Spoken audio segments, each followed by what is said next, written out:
Naisip mo na ba na ang mga pagkain sa iyong aparador ay maaaring sa mismong sandaling ito nagpapalakas ng mga selula ng cancer nang hindi mo alam? At ang mas mahalaga, alam mo ba kung alin ang talagang gumagawa ng kabaligtaran?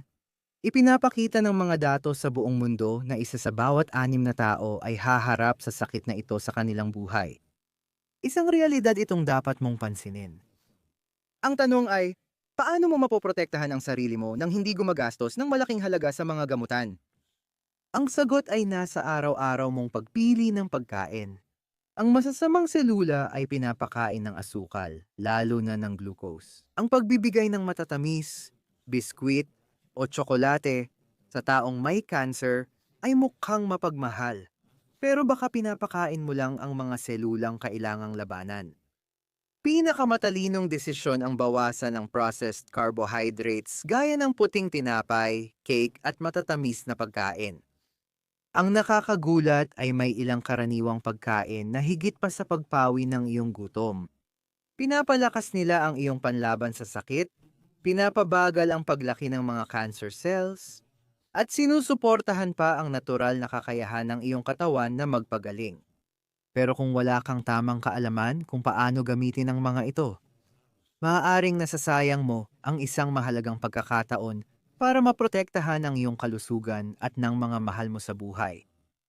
Sa video na ito, aalamin natin ang 10 pambihirang pagkain na napatunayan ng siyensya na may kamangha-manghang kakayahan laban sa cancer. Marami sa mga ito ay malamang nasa kusina mo na ngayon, pero ang paraan ng paghahanda at pagkain ay mahalaga. Mag-ingat ka lalo na sa huling pagkain. May tinatagong sikreto ito na kayang magparami ng pagsipsip mo ng hanggang 2,000% at karamihan sa mga tao ay hindi pa naririnig ito. Maaaring magbago ng malaki ang iyong kalusugan. Bago tayo magpatuloy, ilagay sa mga komento ang iyong lungsod at edad. Gusto naming malaman kung ilan ang taong determinadong manatiling malusog habang tumatagal. Tara na! Unang pagkain, berdeng tsa. Baka nasubukan mo na at sumuko ka dahil hindi mo nakita ang resulta o narinig mo na ang mga benepisyo pero hindi mo talaga naintindihan kung bakit. Tama ang iyong kuryosidad. Ang tsaa berde ay higit pa sa isang malusog na inumin, isa ito sa pinaka-epektibong sandata laban sa kanser. Kahanga-hanga ang datos mula sa mga bansang araw-araw umiinom ng tsaa berde. Sa Hapon, kung saan napakataas ng konsumo, ang antas ng kanser sa suso ay 60% na mas mababa kumpara sa bilang sa Amerika. Ang kanser sa prostate ay may 70% na mas mababang bilang. Ang mga pambihirang numerong ito ay walang kinalaman sa genetika, kundi sa nakasanayang pag-inom ng tsaa berde sa loob ng maraming taon.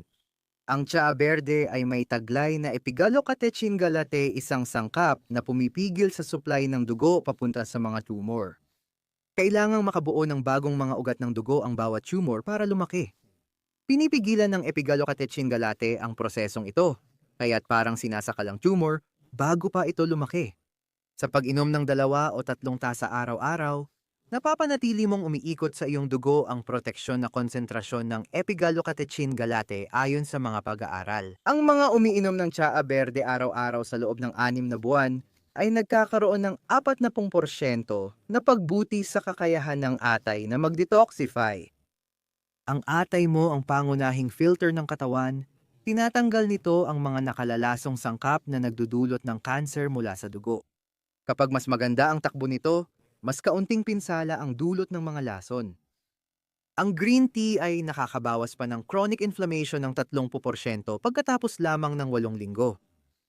Maghanda ng 2 tasa ng green tea araw-araw. Ibabad ang mga dahon sa loob ng 3 minuto para makuha ang pinakamaraming epigallocatechin galate. Huwag magdagdag ng asukal dahil nababawasan ang benepisyo. Ang patak ng kalamansi nagpapataas ng pagsipsip ng epigallocatechin galate ng 20%. Pagkalipas ng 1 buwan, magiging mas malinaw ang isip at masigla ang katawan. Pangalawang pagkain, mga pulang prutas. Siguradong gusto mo ang lasa ng mga presa, blueberry, o raspberry. Madalas mo itong bilhin dahil alam mong mabuti ito sa kalusugan. Tama ang iyong pakiramdam sa pagpili ng mga prutas na ito. Ipinapahiwatig ng iyong katawan ang isang mahalagang bagay tungkol sa iyong pangangailangan ng proteksyon. Ang kaibahan ng mga pulang prutas kumpara sa iba ay kapansin-pansin.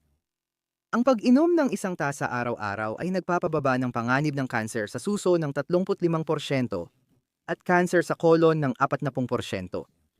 Hindi ito maliliit na pagbabago, pinag-uusapan natin ang halos paghati ng panganib sa simpleng pagdagdag lang ng mga prutas na gusto mo na. Ang matitingkad na pulang at lilang kulay ay nagmumula sa mga anthocyanin, mga sangkap na ayon sa mga pag-aaral sa laboratorio ay literal na humaharang sa pagdami ng mga selulang may kanser. Kapag kumain ka ng pulang prutas, umaabot ang mga compound na ito sa iyong dugo sa loob ng 30 minuto at agad na kumikilos. Ilang oras silang umiikot sa dugo at pinoprotektahan ng selula laban sa pinsalang nagdudulot ng kanser. Madalas nagkakamali ang iba sa pag-inom ng katas dahil tinatanggal nito ang 70% ng hibla at pinapataas ang asukal. Mas mainam kainin ang buong prutas para mapanatili ang hibla. Nakakatulong ang mga hibla sa pagtunaw ng pagkain at sa pag-alis ng lason sa bituka bago ito magdulot ng problema.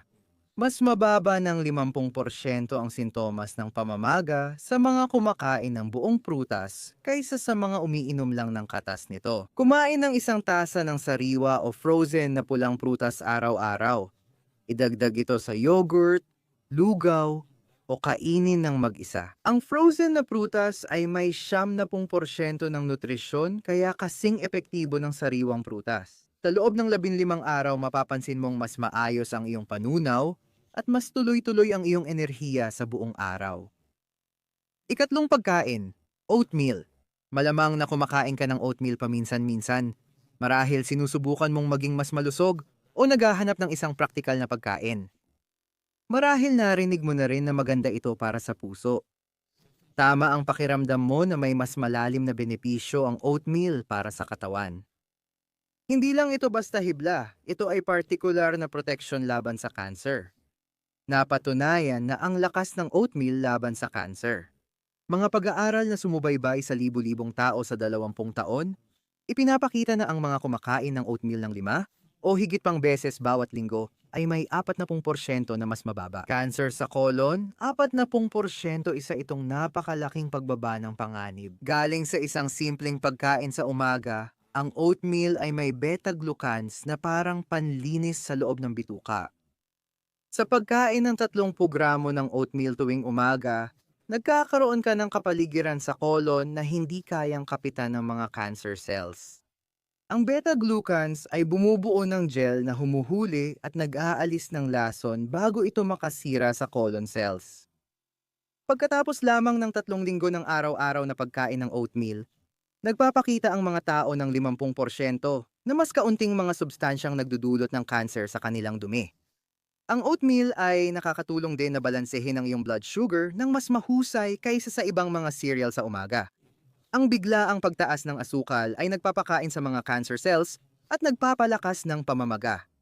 Sa oatmeal, dahan-dahang tumataas at nananatiling balanse ang asukal sa 4 hanggang 6 na oras. Ang mga taong kumakain ng oatmeal sa almusal ay nagpapakita ng 30% mas mahusay na kontrol sa blood sugar sa buong araw, na nagpapababa ng panganib ng mga cancer na konektado sa insulin. Kumain ng 30 gramo ng oatmeal tuwing umaga. Mga kalahating tasa kapag hilaw o isang tasa kapag luto. Ihalo ito sa mga pulang prutas at giniling na flaxseed para mas mapalakas ang proteksyon laban sa cancer. Ang iyong tiyan ay gagana ng maayos sa loob ng 1 linggo at mananatiling balanse ang iyong enerhiya hanggang tanghalian. Pang-apat na pagkain, broccoli. Lumaki kang naririnig na dapat kang kumain ng gulay. Baka pinipilit mo pa ang sarili mong kumain ng broccoli paminsan-minsan dahil alam mong ito ay masustansya. Tama ang kutob mo na espesyal talaga ang broccoli. Hindi lang ito basta berdeng gulay, isa ito sa pinakamabisang pagkain na makakatulong para maiwasan ang cancer. Nakakagulat ang hindi alam ng karamihan tungkol sa broccoli. Kung kakain ka ng broccoli 3 beses kada linggo, 35% bababa ang panganib ng colon cancer. Hindi maliit na bilang yan. Ibig sabihin, mas mababa ng kalahati ang tsansa mo kumpara sa hindi kumakain nito. Ang broccoli ay may taglay na sangkap na literal na pumapatay sa mga cancer cells, habang buo namang napapanatili ang mga malulusog na cells. Sa paraan ng pagluluto ang sikreto. Ang labis na pagluluto sa kumukulong tubig ay sumisira ng hanggang 70% ng mga anti-cancer na sangkap. Pero kung istimo lang ito ng bahagya sa loob ng 3 hanggang 4 na minuto, halos buo mong mapapanatili ang bisa nito. Ang hilaw na broccoli sa mga salad ay gumagana ng perpekto na nagbibigay ng 100% ng mga benepisyo. Ang regular na pagkain ng broccoli ay nagpapababa ng blood inflammatory markers ng 40% sa loob ng 4 na linggo. Ang mga marker na ito ay eksaktong pareho ng sinusuri ng mga doktor kapag tinitingnan ang iyong panganib sa cancer. Literal mong binabago ang iyong blood chemistry sa bawat serving na kinakain mo.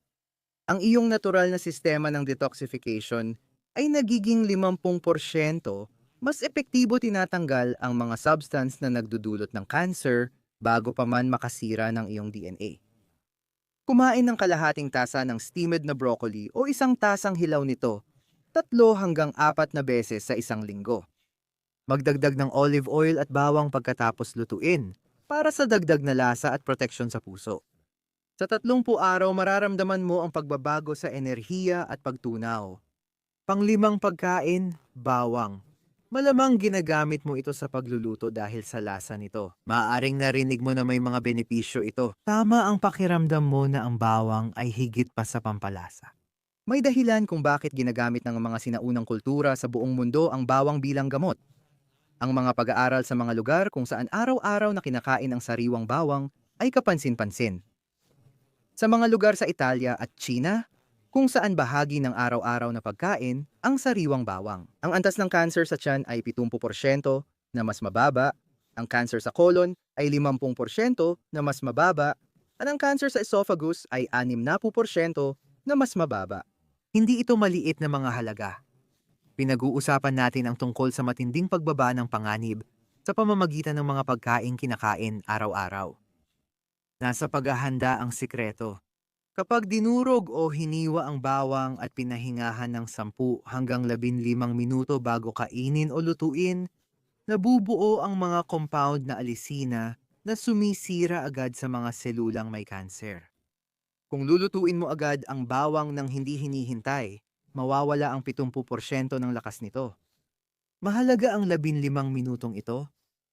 Sa pagkain ng 1-2 pirasong sariwang bawang araw-araw, nababawasan ng 40% ang pinsala sa DNA ng selula sa loob ng 12 linggo. Ang pinsala sa DNA ang nagiging dahilan ng kanser. Sa pagprotekta dito, mapipigilan mong magsimula ang kanser. Pinapataas din ng bawang ang iyong immune function ng 30%, tumutulong sa iyong katawan na hanapin at sirain ang mga abnormal na selula bago pa ito maging problema. Durugin ng 1-2 piraso ng bawang. Ibabad ng 15 minuto, saka idagdag sa putahe o kainin ng hilaw sa sausawan. Kung kaya mong kainin ang hilaw na bawang, doble ang bisa nito kumpara sa niluto. Sa loob ng 30 araw, makakabuo ka ng matibay na proteksyon sa katawan. Ika-6 na pagkain, sibuyas. Madalas mo itong ginagamit bilang pampalasa at iniiwasan kainin ng hilaw dahil sa amoy ng hininga. Tama ang pakiramdam mo na kakaiba ang sibuyas kumpara sa ibang gulay. May espesyal na nangyayari kapag kinain mo ang mga ito, lalo na kung hilaw. Ang mga natuklasan ng mga mananaliksik tungkol sa sibuyas ay nakakabago. Taong ilang beses sa linggo kumakain ng hilaw na sibuyas ay may 60% na mas mababang posibilidad na magkaroon ng cancer sa tiyan, colon, o prostate. Isa itong napakalaking pagkakaiba. Ang mga sibuyas ay may quercetin, isang napakalakas na sangkap na pumipigil sa pagdami ng mga selula ng cancer. Ang pangunahing sikreto ay ang pagluluto ay sumisira ng 40 hanggang 60% ng quercetin. Makukuha mo ang lahat ng benepisyo ng sibuyas kapag kinakain itong hilaw. Ang manipis na hiwa sa mga salad, sandwich, o iwiniwisik sa ibabaw ng maiinit na putahe ilang sandali bago ihain, ay nagpapanatili ng buong bisa nito. Kung talagang kailangan mong lutuin, gawin ito ng bahagya, sa loob ng mas mababa sa 5 minuto. May mga pag-aaral na sumubaybay sa mga tao ng 10 taon na may malinaw na resulta. Yaong kumakain ng hilaw na sibuyas ng 3 o higit pang beses sa isang linggo ay nagpakita ng pinakamababang antas ng kanser sa sistemang panunaw. Ang mga sibuyas ay nakababawas din ng iyong 15 hanggang 20% matapos lamang ang 8 linggo pinoprotektahan ng iyong puso habang nilalabanan ang kanser. Nagbibigay ng dobleng proteksyon ang isang simpleng abot-kayang pagkain. Idagdag ang hiwa ng hilaw na sibuyas sa pagkain ng hindi bababa sa 3 beses sa isang linggo. Kung masyadong matindi ang lasa, ibabad muna ang mga hiwa sa malamig na tubig ng 10 minuto bago kainin. Pinapalambot nito ang lasa habang napapanatili ang mga compound na panlaban sa kanser. Sa loob ng 30 araw, magkakaroon ka ng makabuluhang proteksyon. Pangpitong pagkain, lentil. Maaaring iniisip mong ang lentil ay isa lang sa mga masustansyang pagkain. Isang bagay na dapat kainin kahit hindi mo alam kung bakit. Baka narinig mo na mataas ito sa fiber. Tama ang pakiramdam mo na may mas mahalagang nangyayari pa. Ang lentil ay isa sa pinakamalalakas mong panlaban sa colon cancer. Ang hindi masyadong ipinapaliwanag ng karamihan sa mga doktor tungkol sa lentil ay napakahalaga. Isa ang colon cancer sa pinakamabilis kumalat ngayon at umaabot sa milyon-milyong tao. Ayon sa pag-aaral, ang mga taong kumakain ng isang tasang lentil araw-araw ay napatunayan ay nababawasan ang kanilang panganib ng nakakabilib na 50% kalahati ng panganib sa simpleng pagdagdag lang ng lentil sa mga pagkain. Nagtatatag ito ng isang kapaligiran sa bituka kung saan ang mga sangkap na nagdudulot ng cancer ay hindi basta-basta namumuhay. Sa regular na pagkain ng lentil, nagbabago ang iyong bituka. Pinapakain ng hibla ang mabubuting bakterya na lumilikha ng protektibong compound. Ang mga bakterya na ito ay gumagawa ng short-chain fatty acids na bumabalot sa iyong kolon na parang proteksyon na kalasag. Pagkatapos lamang ng 2 linggo ng araw-araw na pagkain ng lentils, nagbabago ng malaki ang komposisyon ng mga bakterya sa bituka, pinapaboran ang mga uri na lumalaban sa kanser. Ang lentils ay nakakatulong din sa pagpapatatag ng iyong blood sugar na mas mahalaga kaysa sa inaakala mo. Ang pagtaas ng asukal at mataas na insulin ay direktang konektado sa kanser sa suso at lapay. Kapag nananatiling balanse ang iyong blood sugar sa pagitan ng 80 at 100 sa buong araw, malaki ang nababawasan ang mga panganib na ito. Ang mga taong kumakain ng lentil ay nagpapakita ng 25% mas mahusay na kontrol sa blood sugar sa loob lamang ng 3 linggo. Kumain ng isang tasa ng nilutong lentil araw-araw. Isama ito sa mga sopas, salad o ihalo sa kanin. Mura ito na luluto sa loob ng 20 minuto at tumatagal ng ilang araw sa refrigerator. Gaganda ang pag-andar ng bituka mo sa isang linggo at mas mabubusog ka sa pagitan ng pagkain. Ikawalong pagkain, quinoa. Maaaring nasubukan mo na ang quinoa dahil narinig mong ito ay kompletong protina. Maaaring ginagamit mo ito paminsan-minsan sa mga salad o bilang pamalit sa kanin. Tama ang naging desisyon mo na isama ang quinoa sa iyong pagkain. Hindi lang ito masustansyang butil, nagbibigay din ito ng kompletong proteksyon laban sa kanser. Ang nagpapabukod tangi sa quinoa para sa pag-iwas sa kanser ay kahanga-hanga. Hindi tulad ng ibang mga butil, ang quinoa ay nagbibigay ng siyam na mahahalagang amino acid na kailangan ng iyong katawan para ayusin ang mga nasirang selula bago pa ito maging kanseroso. Kapag kumpleto ang mga kailangan ng iyong mga selula, maayos nilang naipapagawa ang kanilang sarili. Kapag kulang ang mga amino acid, hindi kumpleto ang pagkukumpuni at naiipon ang mga mutasyon. Ang kumakain ng kalahating tasa ng nilutong quinoa araw-araw ay may 25% na mas kaunting sira sa selula ng dugo matapos ang 8 linggo. Ang quinoa ay may mababang glycemic index din na 53 kaya nananatili ang iyong asukal sa dugo sa pagitan ng 80 at 100 buong araw. Ang balanseng asukal sa dugo ay nagdudulot ng mas kaunting insulin na nagre-resulta sa mas kaunting senyales para sa mga selula na lumaki ng walang kontrol. Ang quinoa ay may taglay na quercetin at kaempferol, ang parehong mga anti-cancer na compound na matatagpuan sa sibuyas at mga pulang prutas. Gayunpaman, ang quinoa ay nagbibigay ng mga ito na may kasamang kompletong fiber at protina na nagbibigay ng pangmatagalang proteksyon sa loob ng maraming oras. Ipinapakita ng mga pag-aaral na ang mga taong regular na kumakain ng quinoa ay may 30% na mas mababang mga marker ng pamamaga, ang uri ng pamamaga na nagpapalakas ng paglago ng kanser. Banlawan ng mabuti ang quinoa bago lutuin upang matanggal ang mapait na lasa. Kumain ng kalahati hanggang 1 tasa ng nilutong quinoa araw-araw sa mga salad, mangkok, o bilang side dish. Versatile ito, luto sa 15 minuto at nakakabusog. Sa loob ng 3 linggo, mapapansin mong mas balanse ang iyong enerhiya at mas maganda ang kontrol mo sa timbang. Pangsyam na pagkain, limon. Malamang narinig mo na ang tungkol sa pag-inom ng tubig na may limon tuwing umaga. Maaaring sinubukan mo na ito, pero tumigil ka dahil di mo alam ang epekto nito sa katawan mo. Tama ang nais mong mas maintindihan ito. Ang mga limon ay hindi lang basta pampalamig.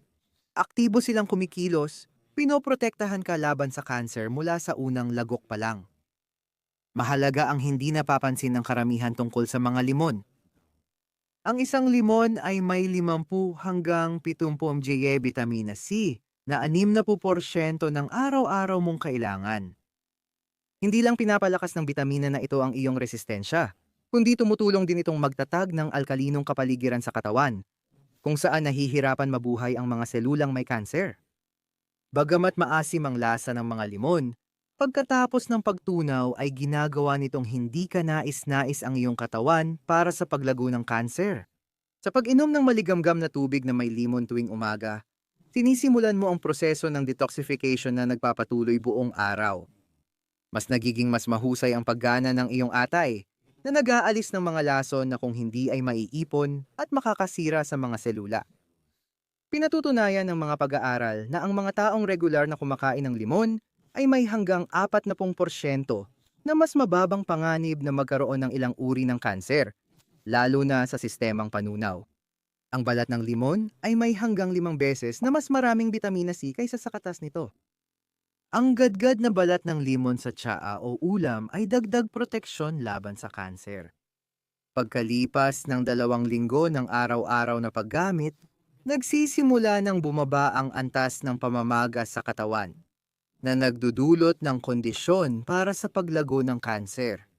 Uminom tuwing umaga ng maligamgam na tubig na may kalahating limon sa walang laman ang tiyan. Maghintay ng 15 minuto bago kumain. Mapapansin mo ang dagdag na enerhiya sa 3 hanggang 5 araw at gaganda ang pagtunaw ng pagkain sa loob ng 1 linggo. Parte na ba ng umaga mo ang lemon water?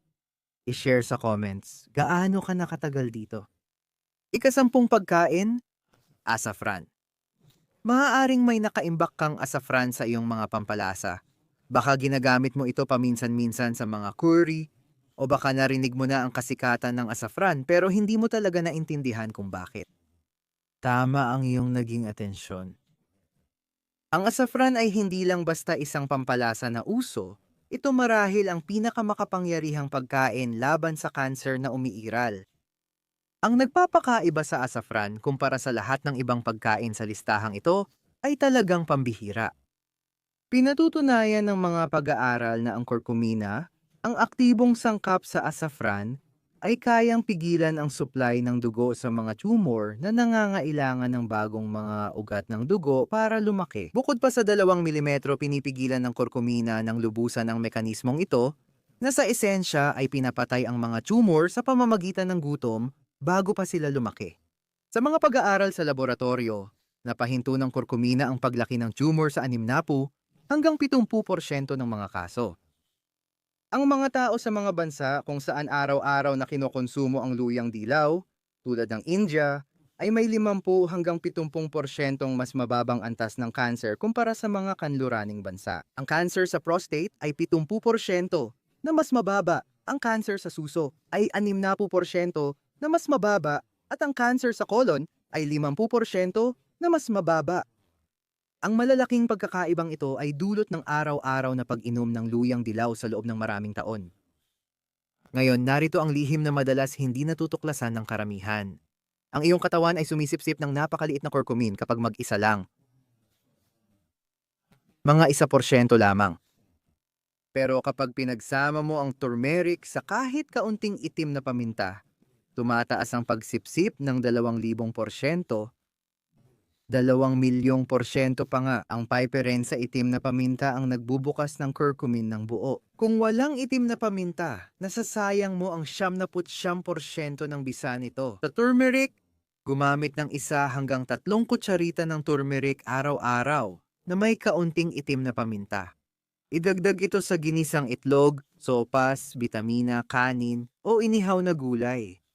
Sa loob ng 8 linggo, 40%, mas kaunti ang palatandaan ng pamamaga sa mga taong araw-araw kumakain ng turmeric. At 30% na mas epektibong immune system. Sa puntong ito, alam mo na kung paano ang 10 simpleng pagkain ay maaaring maging pananggamo laban sa cancer. Mula sa makukulay na prutas at pampalasa na nakagagaling hanggang sa makapangyarihang butil at gulay na nagbibigay proteksyon. Bawat desisyon na ginagawa mo sa hapagkainan ay nagtatayo ng iyong depensa o nagiiwan sa iyo na mahina. Ang pinakamagandang bahagi ay hindi mo kailangan ng mamahaling gamutan o komplikadong mga dieta. Kailangan mo lang ng mga desisyong may malay at tuloy-tuloy na tumutulong sa natural na kakayahan ng iyong katawan na protektahan ang sarili nito. Ang iyong kalusugan ang pinakamahalaga mong puhunan at hindi kailanman huli ang lahat para magsimula. Simulan mong isama ang mga pagkain ito sa iyong mga pagkain ngayon at makikita mo ang mga nasusukat na pagbabago sa loob ng ilang linggo, hindi buwan. Ngayon, kung ang video na ito ay nagbigay sa iyo ng impormasyong talagang magagamit mo, may hihilingin sana ako sa iyo. Pindutin mo ang like button dito sa ibaba. Nakakatulong ito para mas maraming tao ang makakita ng video at impormasyon na hanap nila. Mag-subscribe ka sa channel at i-activate ang notification bell. Dahil nagdadala ako ng mga ganitong content bawat linggo, mga espesipikong impormasyon na maaari mong agad gamitin. At higit sa lahat, i-share mo ang video na ito. Ipadala mo sa group chat ng pamilya mo sa WhatsApp. Ipadala mo rin sa kaibigan mong laging nag-aalala tungkol sa kalusugan. I-share ito sa kakilalang kailangan ng info na ito. Hindi ka lang basta nagpapadala ng video, nagbibigay ka ng kaalaman na maaring, literal, magligtas ng buhay. Simulan natin ang chain reaction ng mas mabuting kalusugan, bawat pamilya ay kasama. Isulat mo dito sa mga komento, alin sa 10 pagkaing ito ang sisimulan mong isama sa iyong pagkain ngayong linggo o kung regular mo nang kinakain ng alinman dito. Ikwento mo kung gaano nakatagal at ano ang napansin mo. Binabasa ko lahat ng komento at nais kong malaman paano ninyo ginagamit ang impormasyong ito. Sama-sama kaya nating bumuo ng mas matatag at malusog na komunidad dahil ang pinakamagagandang taon mo ay paparating pa lang.